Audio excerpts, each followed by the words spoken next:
नमस्कार, मैं उमानंद। आईने में आपका स्वागत है। आईने का काम है सच दिखाना। हमारे आईने की भी कोशिश यही है। अब ये आईना हफ्ते में 3 बार आपके सामने आएगा। सिर्फ 5 मिनट इसके सामने टिके रहना। प्रतिबिंब साफ नज़र आए तो लाइक व शेयर ज़रूर कर देना। आईना ब्रांडेड नहीं है, लेकिन ब्रांड से ज़्यादा अच्छी गुणवत्ता है। आजकल के ब्रांडेड आईने तो जॉनी लीवर को भी कैटरीना कैफ दिखा देते हैं, जो किसी के लिए भी सही नहीं है। आपसे अनुरोध है, एक सेलिब्रिटी का झूठ सुनने से अच्छा है एक अनजान का सच सुन लो। आजकल 3 विषय आईने में झांक रहे हैं। पहला, एक देश एक कानून। दूसरा, प्रशांत किशोर का राजनीतिज्ञ बनने का इरादा। तीसरा, सबसे आखिर में महंगाई। रोते सब हैं, करता कोई कुछ नहीं।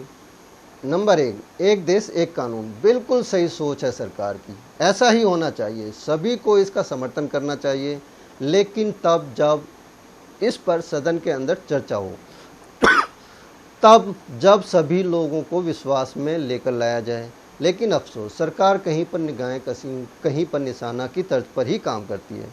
नोटबंदी इसका सबसे बड़ा उदाहरण है। 4 चूहों को ख़त्म करने के लिए पूरे घर में आग लगा दी। नतीजा, अचानक लगी आग से घर में रह रहे इंसान तो राख हो गए, लेकिन चूहे निकलकर भाग गए। यही हाल कृषि कानून का था।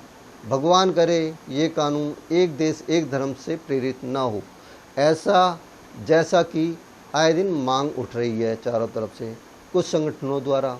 नई संसद, नया संविधान लोगों में चर्चा है, कहीं हकीकत ना बन जाए। गलियारे में दूसरी चर्चा है प्रशांत किशोर को लेकर कि वो राजनीतिक उद्योग में सक्रिय भूमिका निभाने जा रहे हैं। बिहार के अंदर प्रशांत किशोर पीके को कौन नहीं जानता। अन्ना आंदोलन को हाईजैक करके 2014 में बीजेपी को जीत दिलाकर पर्दे के पीछे से अहम भूमिका निभाई। फिर नीतीश, फिर आम आदमी पार्टी, फिर कांग्रेस। सफलताओं का छोटा लेकिन ऊंचा सफ़र है।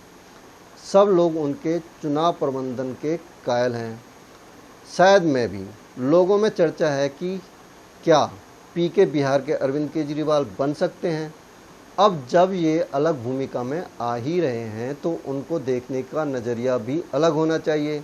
सबसे पहले जान लें कि वो एक प्रोफेशनल इंसान है, जैसे कि राम जेठमलानी थे। कथित तौर पर उनके लिए भी यह बात मायने नहीं रखती थी कि वो किसके लिए लड़ रहे हैं।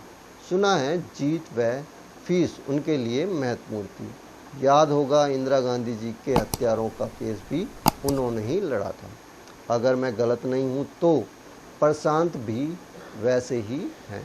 प्रशांत ने कभी नहीं सोचा होगा कि जिनके लिए वो काम कर रहे हैं वो देश का हितैषी है या नहीं। उन्होंने सभी के लिए काम किया। 2014 में पहली बार बीजेपी के लिए काम किया, लेकिन वो बीजेपी के साथ नहीं भी होते तब भी बीजेपी जीत जाती। लेकिन ये उनके लिए बीजेपी को अंदर से जानने का सुनहरी मौका था। ऐसा ही मौका उन्होंने सभी पार्टियों से पाए। देश हित उनका उद्देश्य कभी नहीं रहा। जनसेवा या सहानुभूति भी उनके व्यवहार में कभी नज़र नहीं आई।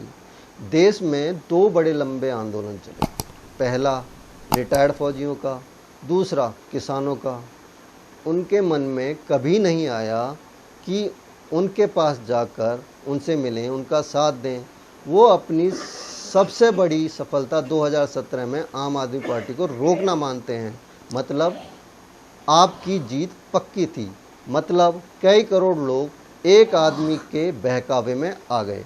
उनकी निष्ठा किसके साथ है पता नहीं, लेकिन जनता के बीच जाने की बात कर रहे हैं। नज़रिया और नीयत क्या होगी वो आने वाला कल ही बताएगा। जनता मूर्ख बनती रही है, बनती रहेगी। तीसरा मुद्दा महंगाई इसी की मिसाल है। सच्चाई तो ये है कि महंगाई है ही नहीं।